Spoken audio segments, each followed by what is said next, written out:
Isso, Internacional. International. A psicanálise, ela trata dos problemas das pessoas intrapsíquicos. Portanto, se eu tenho um problema, eu busco um psicanalista e ele vai entender como é que eu sinto aquele problema, qual foi a história do meu problema, qual é o impacto do meu problema, o quanto eu sofro para aquele problema, o que eu já fiz para lidar com aquele problema, se eu tomo remédio por causa do problema, o que me deixa, muitas vezes, limitado e onde atrapalha a minha vida aquele problema.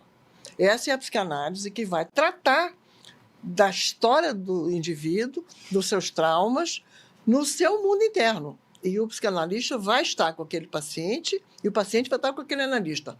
Ponto. Essa é a psicanálise. E o que é a terapia familiar? Terapia familiar vai entender um problema, só que você vai entender um problema a nível relacional. Então, se eu trago um problema para você com a minha mãe, com meu pai, com meu filho, o filho, a mãe ou o pai estão juntos. Então, é uma terapia de família ou uma terapia de casal. Portanto, todo problema que você me trouxer pode ser uma angústia sua, uma depressão sua, alguma coisa intrapsíquica. Mas se você está casado, eu vou perguntar para sua mulher, como é que você vê, né, os recursos que ele tem para lidar com isso? Tá, mas isso você está Como falando... é que você se sente em relação a esse problema? Mas aí já está na terapia de casal. Na terapia. O casal já está ali. O casal já está. Tá. Né? Então, se eu estou atendendo uma família ou um casal, eu vou entender o problema no nível relacional. Claro que eu posso, como psicanalista, eu sei tratar uma depressão, eu sei tratar de um trauma, mas o meu interesse não vai ser no intrapsíquico, e sim no interrelacional. Então, eu vou ver com a mulher dele, com o filho dele, com a mãe dele, com os pais dele, eu vou ver como aquele problema está afetando a família, como é que a família está lidando com aquele problema. Né? Por que a família está achando que a causa daquele problema é um pai? Não, ele é assim por causa do pai. Uma mulher diz, o meu marido é autoritário, então o meu filho é tímido. Então, a tendência das pessoas, E aí? Mesmo as pessoas numa análise individual, elas têm uma tendência a culpar o outro, a culpar a sua história, a culpar o seu chefe, a culpar os outros. Só que numa terapia de família, você não é distribuir a culpa por todos, e sim entender como aquele problema circula entre todos os membros. Entre os membros, quer dizer, você está falando de uma dinâmica familiar. É uma dinâmica. Então, essa dinâmica, por exemplo, um garoto pode dizer assim, não, meus pais brigam, mas eu não tenho nada a ver com isso. Eles brigam e eu não tenho nada a ver com isso. Eu não faço parte dessa briga, eles brigam e eu fico na minha. Aí você vai perguntar para o garoto, sim, mas como que isso impacta a tua vida? Ah, não me impacta, não. Não, já impacta porque você está dizendo que não tem nada a ver com isso. Né? O que você acha que poderia mudar se você entrasse mais ou menos nesse problema? Quando é que o problema te afeta? Ou por que você nunca está incluído nas questões da família? E aí as perguntas vão circulando. E eu pergunto para os pais, por que o seu filho se coloca tão de fora? Por quê? Por quê? Então, você vai vendo a diferença entre uma terapia individual e uma terapia familiar, principalmente no objetivo que a pessoa busca ajuda. Que a pessoa pode dizer, não, meu problema é com a minha família, mas eu não quero ficar com a minha família. Ok. Você está falando das pessoas, você está falando... As pessoas, às vezes...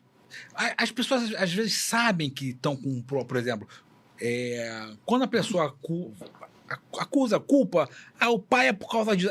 Ela sabe que um dos papéis do terapeuta seria mostrar para essa pessoa, porque ela acredita piamente que é o pai. É claro que o pai vai dizer, mas a culpa é sua, que mima muito esse garoto. É claro que um terapeuta não está ali para denunciar, sim, nem levantar os problemas assim, não. Vou uma pergunta. Né? Eu nunca vou esquecer um professor da Fundação Getúlio Vargas. Eu conto esse professor Cláudio. Um abraço, ele não deve estar vendo. Ele trabalhou na época do Plano Collor. Eu estava na Fundação Getúlio Vargas, eu fiz um MBA lá de gestão. Aí eu levantei o dedo na sala, cheio de tudo profissional de saúde e tal. Aí ele, pois não, Márcio. Aí eu fiz a pergunta, né? Tal. Aí ele ficou me olhando assim. Aí ele veio na minha direção. Breno, presta atenção. Ele já deve ter escutado essa história. Ele veio na minha direção. Aí veio na minha direção. Aí, Márcio, presta atenção. Virou-se para tu e falou, pessoal, turma de FGV, médico, advogado, gestor de ONGs aí, assessora de prefeito, tudo ali. Alguém entendeu a pergunta do Márcio? Um amigo meu que era do meu grupo respondeu, eu não entendi. Ele falou, tá vendo, Márcio? Eu entendi a sua pergunta porque eu sou professor, eu entendi o que você quer dizer, mas as pessoas não entenderam. Então, uma das coisas mais importantes que vocês têm que aprender, a gente falou para todo mundo, né? É aprender a fazer uma pergunta. Entendeu? Então, eu vou tentar melhorar a pergunta, que eu já nem lembro qual é a pergunta que a gente estava falando do quê? Eu te perguntei sobre a questão da culpa, né? Quer dizer, então, vamos dizer assim, você, não é questão de você acusar a família, você denunciar, que você usou a palavra, né? Quer dizer, como é que o terapeuta trabalha essa questão que não está dita? É interessante você poder usar os recursos da comunicação circular. O que é comunicação circular? E a pessoa diz assim, sempre que meu marido chega com flores, eu acho que ele fez uma coisa errada, né? Então, quando ele chega com flores, ele fez alguma coisa errada. Aí eu pergunto, não é que eu vou perguntar para o marido se ele fez alguma coisa errada quando ele trouxe flores, né? Mas eu vou perguntar para ele assim, o que você espera do seu marido quando ele chega? Quais são as opções? Tá, uma, ele chega com flores. Outra, ele chega sem flores. Outra, quais são as outras opções? Ele só tem essa opção, chegar ou com flores, porque está culpado, ou sem flores, né? Que aí ele está inocente? Quais são o que você espera, né? Me diz uma coisa, como é que era com seus pais? Tinha essa dinâmica com seus pais? Você acha que seu pai, quando vinha com flores, ele tinha feito uma coisa errada? A sua mãe também passou para você isso? Olha, desconfie sempre dos homens, né?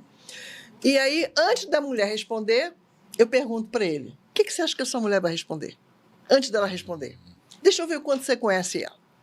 Aí ele dá uma resposta qualquer. Aí eu pergunto assim, a resposta dele acertou ou ele está viajando na maionese? Aí ela diz assim, não, mais ou menos. Aí eu pergunto, como é que são os pais do seu marido? História, família. Qual é a dinâmica dos pais do seu marido? E aí a coisa vai ampliando.